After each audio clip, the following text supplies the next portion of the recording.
Istana Sura, seorang wanita berjubah putih duduk bersila di dalam ruangan.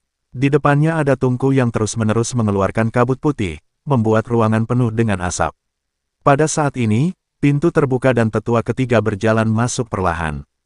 Tetua ketiga, apakah kau memberi pelajaran pada tetua Tong dari Paviliun Tianyuan? Wanita berjubah putih bertanya, Nona, saya memang memberimu pelajaran, tapi apa? Tanya wanita berjubah putih. Namun, tetua Tong sudah meninggal, telah dibunuh oleh Chen Ping. Tetua ketiga berhenti sejenak dan melanjutkan, hantu-hantu Master Paviliun Tianyuan semuanya telah dipanggil, namun Chen Ping menghancurkan hantu Master Paviliun Tianyuan dan membunuh tetua Tong serta Tianqi. Oh, wanita berjubah putih itu sedikit terkejut, aku tidak menyangka Chen Ping begitu kuat sehingga dia bahkan tidak menganggap serius Master Paviliun Tianyuan. Sepertinya aku masih meremehkannya. Sepertinya aku benar tidak membiarkan orang-orang Istana Sura membalas dendam. Kali ini, mari kita duduk santai dan menyaksikan bagaimana Paviliun Tianyuan menangani masalah ini. Ya, mari kita lihat apakah Paviliun Tianyuan memiliki kemampuan untuk menghadapi Chen Ping. Tetua ketiga juga mengangguk. Tepat saat dia selesai berbicara, pintu tiba-tiba terbuka dengan kekuatan yang dahsyat, dan serpihan kayu beterbangan kemana-mana seperti butiran salju. Sosok berbaju besi hitam melangkah masuk, menginjak tanah yang berantakan. Sepatu bot tempur besi hitam itu menghantam tanah dengan keras, menimbulkan suara tumpul dan meninggalkan beberapa jejak kaki yang dalam pada lantai ubin yang keras. Orang ini tidak lain adalah Sangqi, putra tertua Istana Sura. Pada saat ini, wajahnya yang tampan tertutup oleh embun beku. Matanya merah darah, seolah dipenuhi amarah yang tak berujung. Pedang Sura yang tergantung di pinggangnya bergetar sedikit, seolah merasakan amarah tuannya. Sang Lan, Sangqi berteriak dengan marah, suaranya bagaikan guntur, mengguncang tungku perapian di dalam ruangan dan membuat kabut putih melonjak hebat. Saudaraku Sang Kun meninggal secara tragis, dan kamu hanya duduk di sini dan menonton. Dia tiba-tiba mengeluarkan pisau Sura, dan bila pisau itu menebas udara, membawa serta cahaya dingin yang menusuk tulang, menunjuk langsung ke Sang Lan. Wanita berjubah putih itu perlahan membuka matanya, dan sedikit rasa dingin terpancar di matanya. Dia berdiri dengan anggun, aura di sekelilingnya tiba-tiba melonjak, jubah putihnya berkibar tanpa angin, dan tekanan tak terlihat menyebar ke segala arah seperti air pasang. Saudaraku, bukannya aku tidak peduli, tetapi orang yang membunuh Sang Kun, Chen Ping, sangat kuat, dan ada kekuatan misterius di belakangnya untuk mendukungnya.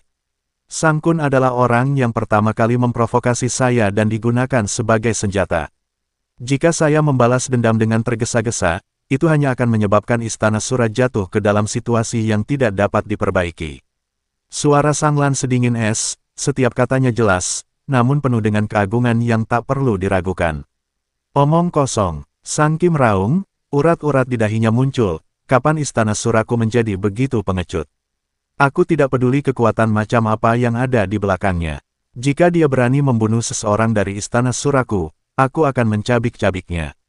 Setelah berkata demikian, dia berbalik dan hendak pergi, bersiap memanggil para empu Istana Sura untuk membalas dendam. Berhentil, Sang Lan melintas dan muncul di pintu dalam sekejap, menghalangi jalan Sangqi. Aura di sekitar Sang Lan menjadi semakin ganas, dan ada kilatan petir samar di udara. Ayah sedang menyendiri.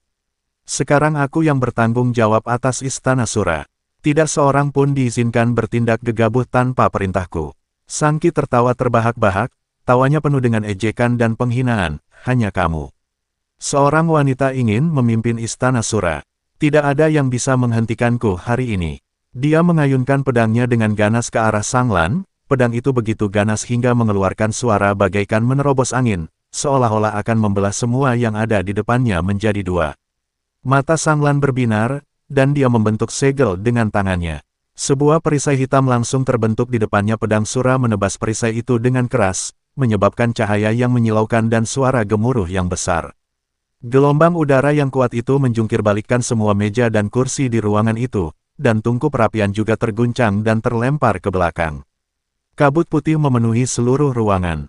Kakak, kalau kamu ngotot melakukan ini, jangan salahkan aku karena bersikap kasar. Sang Lan berteriak pelan dan melambaikan tangannya berulang kali. Rune hitam terbang keluar dari ujung jarinya dan membentuk formasi besar di udara. Cahaya formasi menjadi lebih terang, dan kekuatan hisap yang mengerikan terpancar dari formasi itu, menjebak Sang Qi dengan erat. Sang Qi berjuang keras, mengayunkan pedang Sura dengan liar, mencoba menerobos kendala formasi. Sang Lan, beraninya kau saat ayah keluar, aku akan membuatmu membayar. Raungannya penuh dengan keengganan dan kemarahan. Pada saat ini, bayangan hitam tiba-tiba muncul dari jendela dan mendarat di antara mereka berdua, berhenti. Bayangan gelap itu berteriak, suaranya dalam dan agung. Sang Qi dan Sang Lan memperhatikan dengan seksama dan mendapati bahwa itu adalah Tetua Agung Istana Sura. Tetua Agung itu menatap tajam kedua lelaki itu dan berkata dengan suara yang dalam, dengan musuh yang kuat di depan mata, kalian masih saja bertarung satu sama lain. Jika ini sampai terbongkar, pasukan lain akan menertawakan kalian. Status Tetua Agung di Istana Sura tidak kalah dengan status Kepala Istana. Perlu Anda ketahui bahwa Tetua Agung adalah Tetua Istana Sura. Sang Qi mendengus dingin dan berhenti berjuang, tetapi matanya masih penuh dengan kebencian. Tetua Agung, saudaraku meninggal tanpa alasan yang jelas, aku tidak bisa membiarkannya begitu saja. Sang sesepuh menghela napas dan berkata dengan sungguh-sungguh, Tuan Muda, saya memahami perasaan Anda, tetapi situasinya sekarang rumit. Chen Ping mampu menghancurkan bahkan bayangan Master Pavilion Tianyuan, dan sama sekali tidak takut pada Pavilion Tianyuan, jadi kekuatan di belakangnya jauh melampaui imajinasi kita. Jika kita gegabah membalas dendam, bukan saja kita tidak akan bisa membalas dendam, tetapi juga akan membuat Istana Sura dalam krisis. Lebih baik bersabar sebentar dan mencari tahu kekuatan di balik Chen Ping sebelum membuat rencana. Sang Lan juga menyingkirkan formasi dan berkata perlahan, yang lebih tua benar, saudara, yang terpenting bagi kita sekarang adalah menstabilkan situasi dan melindungi Istana Sura. Ketika ayah keluar dari pengasingan, semuanya akan beres. Sang Qi terdiam sejenak, lalu tiba-tiba tertawa terbahak-bahak ke arah langit, tawanya dipenuhi kesedihan dan ketidakberdayaan. Baiklah, baiklah, baiklah, kalian semua takut, tapi aku tidak. Bahkan jika aku mati, aku akan membalaskan dendam saudaraku. Dia berjuang keras, menerobos kekuatan yang tersisa dari formasi tersebut, dan melesat keluar ruangan bagaikan anak panah, hanya menyisakan bayangan hitam. Sang Lan menatap punggung Sang Qi yang menjauh, sedikit kekhawatiran tampak di matanya. Dia tahu bahwa krisis yang lebih besar akan menimpa Istana Sura. Pada saat ini, di Pavilion Tianyuan, akibat dari hilangnya bayangan Master Pavilion belum mereda. Master Pavilion duduk di kursi utama, menatap ke bawah dengan mata dingin. Chen Ping, Istana Sura, kami akan menyelesaikan masalah ini perlahan-lahan. Di kota berkaca surga kedua, bahkan udaranya pun dipenuhi dengan aliran cahaya dan kecemerlangan. Mo Qingyun memegang tangan Chen Ping, roknya menyapu jalan berbatu biru, memunculkan cahaya bintang kecil. Dia menunjuk ke arah lampu yang tergantung di udara di jalan, matanya lebih terang dari lingkaran cahaya. Lihat, ini adalah lampu retrospektif yang unik di surga kedua, yang dapat memantulkan pemandangan jalan 100 tahun yang lalu. Ini adalah pertama kalinya kamu berada di surga kedua, aku akan mengajakmu bersenang-senang. Chen Ping menatap lampu-lampu yang menari-nari di rambutnya, ujung jarinya tanpa sadar membelai kehangatan telapak tangannya. Dia memang belum pernah menginjakkan kaki di dunia ini. Tahun-tahun terakhirnya dihabiskan untuk membunuh dan berlatih. Bagaimana dia bisa melihat pemandangan yang begitu indah dan lembut? Aroma osmanthus tercium dari kedai teh di sudut jalan. Sang pendongeng menceritakan legenda tentang bagaimana penguasa Pavilion Tianyuan menaklukkan iblis 100 tahun yang lalu. Suaranya naik turun, tetapi jauh lebih tidak menarik daripada senyum wanita di sampingnya. Danau bunga cermin ada di depan kita. Mo Qingyun menariknya ke sudut. Danau itu seperti cermin kaca besar, memantulkan bangunan-bangunan yang mengambang di langit. Kudengar membuat permohonan di tepi danau sangat efektif. Dia berjongkok dan menyentuh air dengan ujung jarinya. Ketika riak menyebar, sisik emas kecil muncul di dasar danau. Itu adalah ikan koi seukuran telapak tangan, dan sisik mereka berubah menjadi warna pelangi karena cahaya dan bayangan. Chen Ping menemaninya memberi makan ikan. Melihatnya tersenyum seperti anak kecil, sudut hatinya yang telah membeku selama bertahun-tahun mencair dengan tenang. La tidak pernah menyangka, selain suara kilatan pedang dan adu pedang, ada pemandangan di dunia ini yang dapat memperlambat waktu.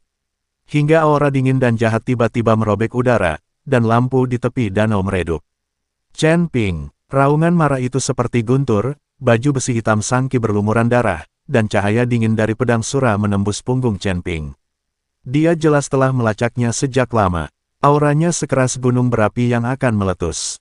Mata merahnya menatap tajam ke arah Chen Ping, seolah ingin melahapnya hidup-hidup. Kembalikan nyawa saudaraku. Siapa kamu? Chen Ping bertanya pada Sang Qi.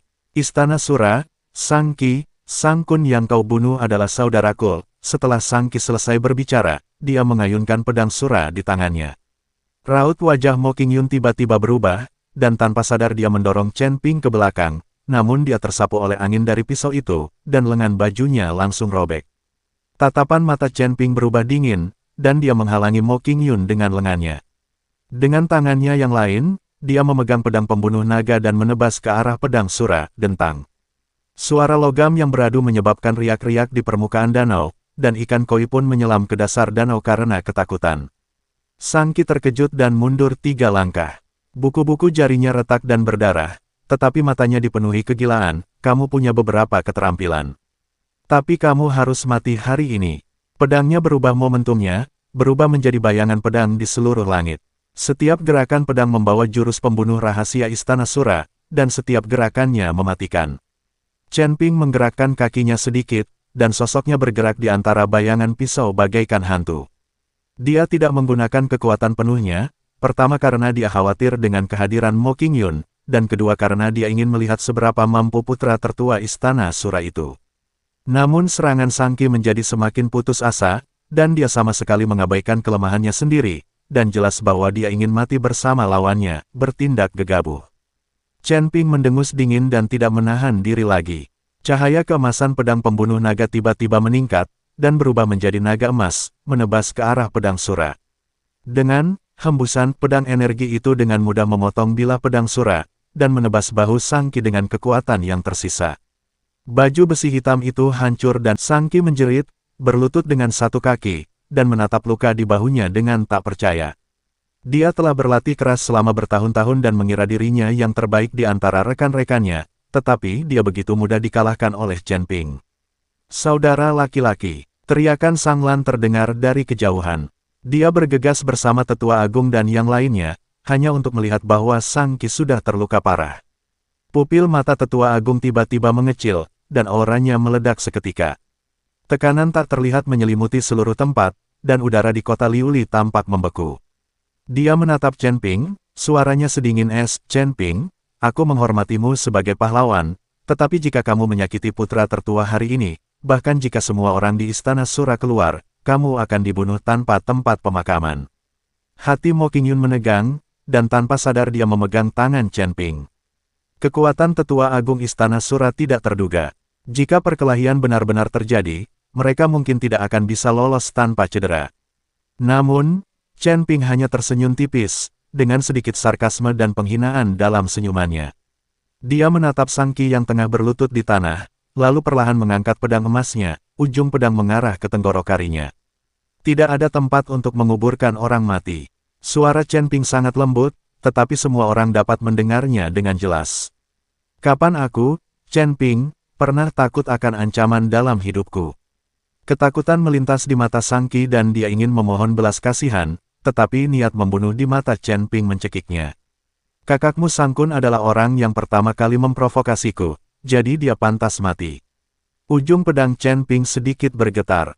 Hari ini kau ingin membalas dendam, tetapi kau juga akan mencari kehancuranmu sendiri. Tidak, Sang Lan berteriak dan mencoba menghentikannya, namun ditahan oleh Tetua Agung itu. Wajah Tetua Agung menjadi pucat. Dia tidak menyangka Chen Ping berani mengabaikan ancamannya.